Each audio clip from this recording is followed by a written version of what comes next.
Ce jour dédié pour que Ora Viva Bat Michel réussisse son opération.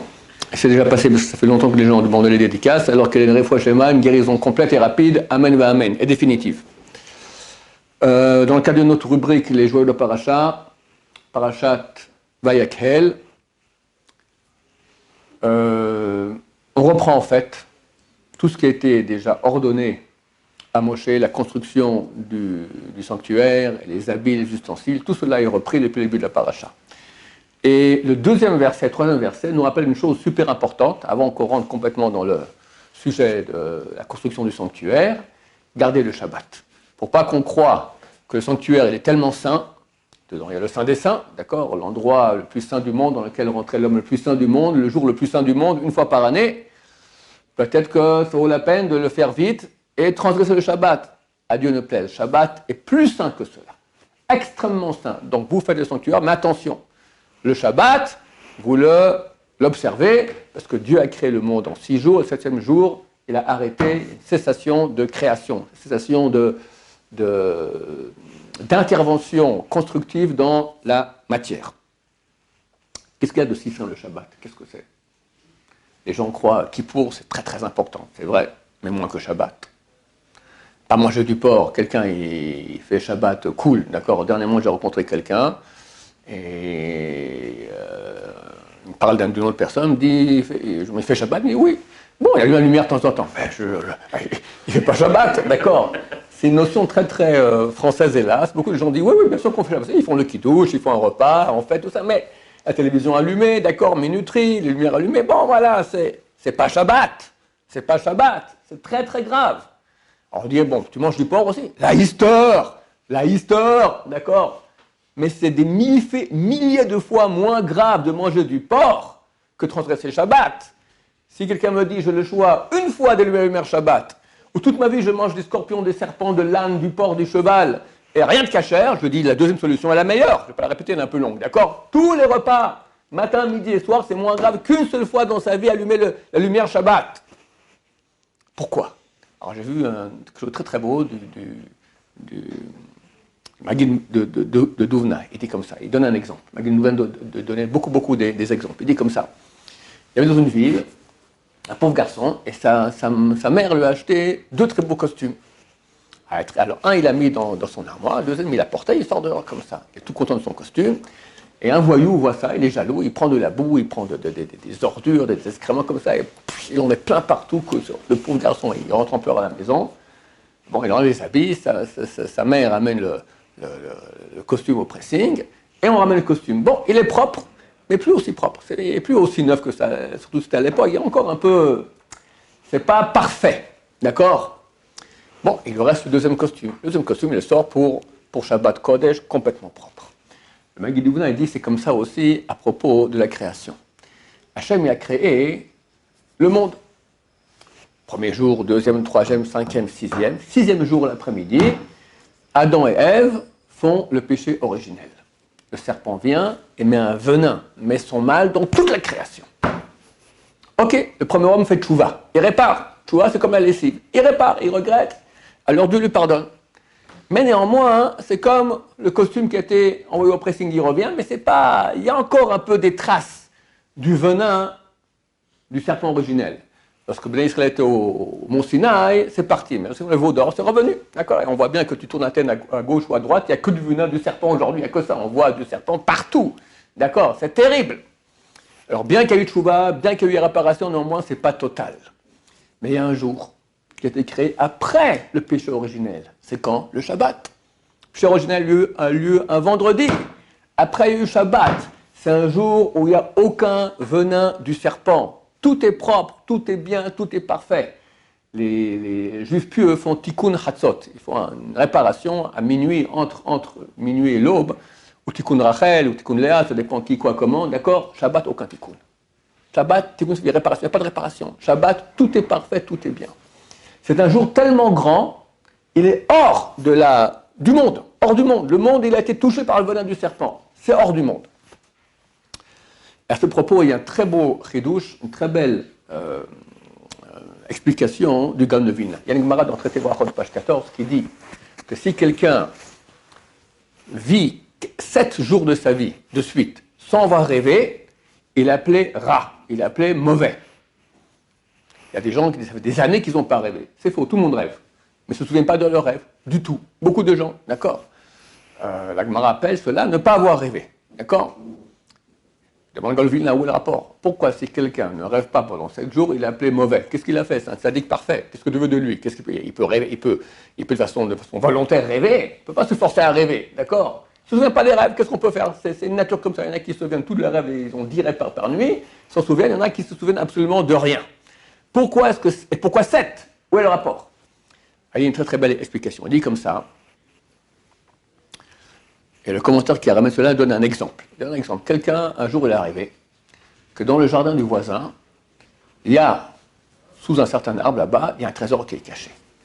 Et c'était un rêve super clair. Il s'est dit, c'est clair, Dieu m'a envoyé maintenant une information extraordinaire. Il va voir le voisin, lui dit, écoute, est-ce que tu es prêt à vendre à aller creuser sous l'arbre, il ne pourra jamais. Est-ce que tu es prêt à me vendre ton domaine? Jamais de la vie. Alors lui se dit, c'est clair que c'est certain que mon rêve il est vrai, là dans le trésor il y a pour des millions de milliards, écoute, je te donne 10 fois le prix. Ah bon, je suis d'accord. D'accord. Le type pour payer, il faut payer 10 fois. Il vend sa maison, il fait un emprunt avec un intérêt super mauvais à la banque, mais il est certain que dans quelques jours, il pourra tout rembourser. Et il achète la maison du voisin, le voisin s'en va, lui il prend une pelle, il commence à creuser, évidemment il ouvre, il creuse encore, rien du tout. Et là il comprend que c'était qu'un rêve. Le malheur, t'as plus rien et t'as des dettes à cause d'un rêve. Aïe, aïe, aïe, aïe, aïe. On vit ici dans un rêve. Tout ce monde-là, les gens investissent dans l'argent, investissent dans les affaires, investissent dans les vacances, investissent dans le plaisir de ce monde, investissent toute leur vie, des études, bac plus, encore, t'as une voiture, t'as un pavillon, t'as des vacances, t'es quelqu'un, t'as rien compris que t'es pas venu dans ce monde pour ça, t'es en plein rêve. Et un beau jour, on se réveille, ou bien le jour de la mort, ou à mon avis, dans quelques semaine, ma chère, il vient, et on comprend qu'on a investi toutes nos vies dans rien, on a creusé pour un trésor qui n'existe pas. Rêve total! Pauvre type! Je te dis maintenant, mais ça tu le verras toi-même quand tu te réveilleras, Hachem Ishmor, terrible quand on va comprendre à quel point on est passé à côté. C'est pas pour ça qu'on est venu sur Terre, c'est une erreur, c'est un rêve. En plus aujourd'hui c'est un cauchemar, d'accord? Qui est heureux de faire des études et gagner sa vie, etc. Ça va, calme-toi. Investis dans ce qui est juste, ce qui est vrai. Quelqu'un qui est chômeur Shabbat, bien comme il faut. Il fait le Shabbat comme il faut, bien. Il a une chance, une fois par semaine, il arrête le train terrible de gagner sa vie, des études, etc. Et là, par la grande sainteté du Shabbat, Kodesh Kodashim, Saint des Saints, il peut se réveiller, se dire, mais c'est un rêve tout ça. Je vis dans un rêve. Il comprend qu'il vit dans un rêve, une fois par semaine. Le gars de Vilna, c'est exactement ça. Celui qui, pendant 7 jours, ne rêve pas, et il ne comprend pas qu'il vit dans un rêve, il croit que c'est la réalité, il appelait Ra, mauvais, je dis en bon français, pauvre type, à côté de tes pompes. Mais s'il fait Shabbat comme il faut bien, et là il se rêve, et pas Shabbat comme les gens font, ils mangent 3 heures, ils boivent beaucoup, après ils vont dormir, ils arrivent à la Kriyat Torah, le Shabbat, en retard, d'accord, Kriyat Torah qui a lieu à 10 heures, d'accord, et après de nouveau ils mangent et ils boivent, ils vont dormir, ils arrivent à Souda Shishit, et terminé. Torah, 0. Nada. Même pendant le discours du rabbin qui est assez ennuyeux d'habitude, d'accord, il part avec son copain. 0. Le rabbin disait à ses élèves, il faut étudier au moins 7 heures le Shabbat. J'avoue que moi, j'arrive pas. 7 heures. Mais quelques bonnes heures. L'étude de Torah, elle vaut, écrit le Bani Ishraï, le Shabbat, elle vaut 1000 fois plus. Rav Salman Moussaf, qui était un grand kabbaliste la génération passée, son fils Rav Salman Moussaf est un très très grand orateur et rabbin ici en Israël, à Jérusalem. C'est son fils. Le Rav Salman Moussaf disait, le Bani Ishraï a exagéré en diminuant. L'étude de Torah Shabbat vaut 170 millions de fois plus. Et tu n'as pas de plus grande mission qu'étude de Torah. C'est énorme le Shabbat. Donc quand tu te branches à la Torah, au spirituel, tu penses à toi, tu penses à Hachem, tu as le Saint des Saints qui rentre en toi, tu travailles, tu comprends, ah, ça c'est le goût de la vie, ça c'est le sens de la vie. Toute ma vie, tous les jours et 6 jours, c'est un rêve. Les affaires, la parnassa, c'est n'importe quoi. Celui qui n'a pas ça, alors la Gemara l'appelle quelqu'un de ra, de mauvais. Je rajoute une petite chose terrible, terrible, qu'écrit peut-être un des plus grands hommes de l'histoire, Maïmonide. Maïmonide, il a fait à l'âge de 18 ans, il a écrit un commentaire sur la Mishnah. Et il a écrit une introduction à ce commentaire, une introduction à la Mishnah. Il écrit une chose terrible. Il dit comme ça, il dit, c'est clair que le but du monde, c'est pas gagner de l'argent, construire des maisons, etc., tous les plaisirs de ce monde. C'est la spiritualité. Et dès lors se pose une question. Pourquoi est-ce que dans le monde, on voit très peu de gens qui s'adonnent à la spiritualité et la majorité des gens qui s'occupent du monde? Gagner de l'argent, faire des études, être quelqu'un, d'accord, t'as une belle voiture, tu crois qu'elle... À l'époque, pas des voitures, ok, t'as un bon cheval, qu'est-ce que j'en sais, d'accord? Comment ça se fait? Il dit le début de la réflexion nous fait comprendre que le but de sa spiritualité n'est pas ces choses-là. Mais quoi, ils sont tous bêtes dans le monde? Maïmonide dit une chose terrible, il dit que Dieu ne veut pas que le monde soit invivable. Si tout le monde va aller s'occuper de spiritualité, ben c'est fini, le monde devient invivable. T'attends le bus, il n'y arrive pas. Pourquoi le conducteur est parti à la yeshiva? Bon, tu veux des chaussures, il n'y a pas de cordonnier. Il n'y a pas de pain le matin, il n'y a pas de lait, il n'y a rien. Le monde est invivable. Tout le monde s'occupe d'étudier la Torah. Alors qu'est-ce que fait Dieu? Il envoie une maladie, un shigaron, comme ça il dit, une folie dans l'esprit des gens qui s'occupent d'amasser plus d'argent, plus de kavod, plus d'honneur, plus de vacances, plus de voitures, plus de tati, comme ça. Et les médias font là-dedans, d'accord, les études, il faut être un bac plus pour être quelqu'un, d'accord. On met tout l'accent là-dedans pour que le monde devienne vivable. Et comme ça, une poignée de gens, et Maïmonide, il dit, Dieu, il n'a pas besoin que tout le monde aille dans la vérité, ça suffit qu'il y en a un. Un, ça lui suffit.